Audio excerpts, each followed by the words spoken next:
Hi and welcome to the fourth boss guide in Sunwell Plateau. And this is the Eredar twins. And the Eredar twins is made up of Grand Warlock Alithes, and Lady Sacrolash.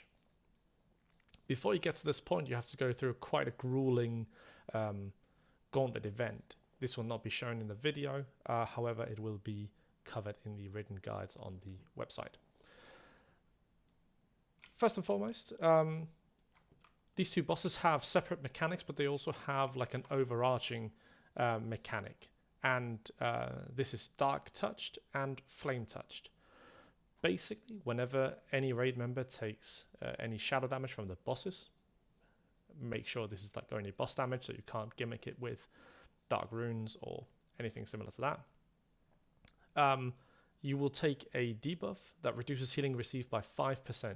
This stacks infinitely and is on indefinitely as well until you get fire damage taken by one of the bosses. Again, sapper charges do not work, or any other gimmicky fire damage toy that you might have in store.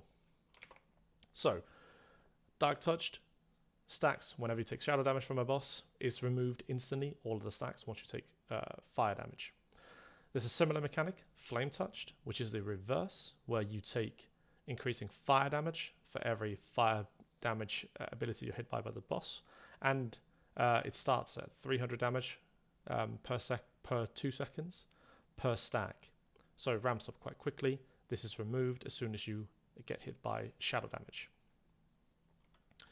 This is important later on to combat some of the mechanics. It's also something to be aware of, regardless of you being a healer, DPS or tank. You need to refresh these debuffs and you need to be aware of them yourself, as no one can remove them for you.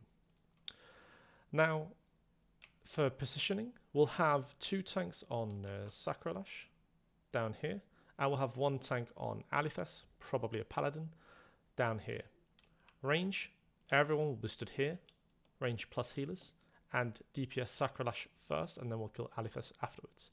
Melee, you'll be on the floor, hitting Sacrolash.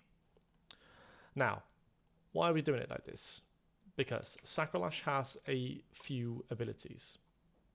One is called Confounding Blow, which deals around 7,000 shadow damage to a single target. This will be the main tank, or the tank currently tanking, and confuses that person for 6 seconds. This is very similar to the Gurtok Blood Boil mechanic, where threat is also dropped. So this is why you need 2 tanks, and all DPS need to stay below the 2 tanks on threat at all times. This is incredibly important.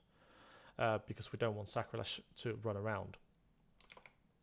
Other than Confounding Blow, she also has Shadow Nova. Shadow Nova is periodically cast by Lady Sacrolash and deals around 3,500 shadow damage to everyone within 10 yards of Sacrolash. So it's like a small AoE that deals a lot of damage. She also has Shadow Blades, which is cast quite often. Deals around 2,500 shadow damage to all players within 20 yards of Sacrolash. It's a good idea for the tanking Alithes to be within 20 yards of Sacrolash to be able to remove the fire debuff stacks that he will get from tanking the Grand Warlock instead. The last ability Sacrolash will do is she will periodically use something called Shadow Image, where she summons multiple clones. These cannot be interacted with at all by players, and they'll just run around. They'll hit people for some shadow damage. They'll use Shadow Fury on random people to get stunned.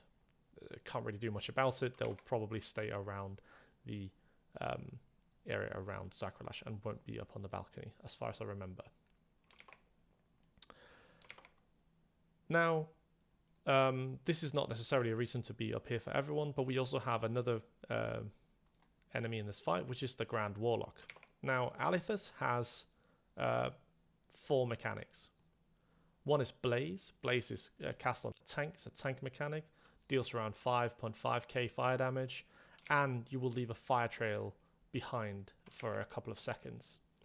This fire obviously deals damage to anyone stood in it. You want to kind of like move around in a little circle around here. So you drop the fire around here. This will allow melee, or potentially the tanks over here whenever they're not tanking, to go over and get rid of their stacks if need be. Remember, melee, you're in charge of removing your own stacks. This is not relevant for ranged, as they're not in range of being hit by the shadow novas to begin with. If you desperately need to clear your stacks, jump down, get in a fire, run back up. However, this shouldn't be necessary during the fight. She also casts something called Flameseer. Flameseer is cast upon 5 random raid members, deals around 8,000 fire damage over 6 seconds to each of these 5 people or up to 5 people. This can also help refresh your stacks. Third, she has Pyrogenics. This is a buff she casts on herself and increases fire damage dealt by 35%. Oh no, 15%. Yeah, 35%, sorry, for 15 seconds. This can be dispelled, purged, or spell stolen. If any mage is playing fire during this, spell steal, definitely. Otherwise, let a shaman purge it, or a priest, probably shadow priest, dispel it offensively. This does, however, need to be removed instantly. Otherwise, she will just murder the tanking. The tanking Alithess will probably be a paladin with fire resistance aura up. You don't need to have fire resistance gear, but fire res aura is nice to have. The last ability, and probably the most important one from Alithess, is Conflagration. Conflagration is very similar to the mechanic in UBRS, if anyone remembers that, on Lord Drakisath, and targets a random raid member. It has a 3.5 second cast, so you have time to move, and after the cast is done, it deals a lot of damage. It's like 3.2k fire damage every second to that person and everyone within 8 yards. Now, this is important for range because you'll be stood here, like I said, and if Conflagration is targeted towards you, you will move back here to the curtain, stand here, get hit by Conflagration, and you're still in range of healers.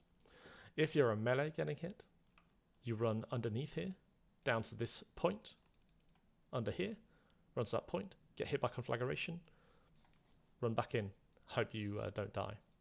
But should be in line of sight of healers stood up here on the balcony. Now, that's the whole part of the mechanics.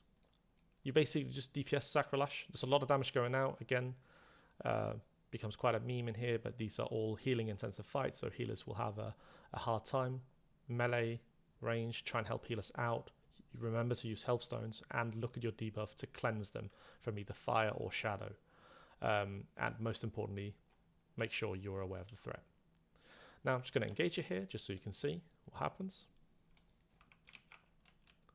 So here, Alithess can also be tanked by a Warlock if you wanted to.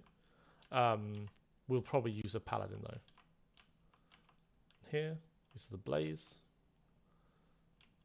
So this is what you want to do as a tank. Just want to like keep these going. Here I get hit by Shadow, so reset my stacks.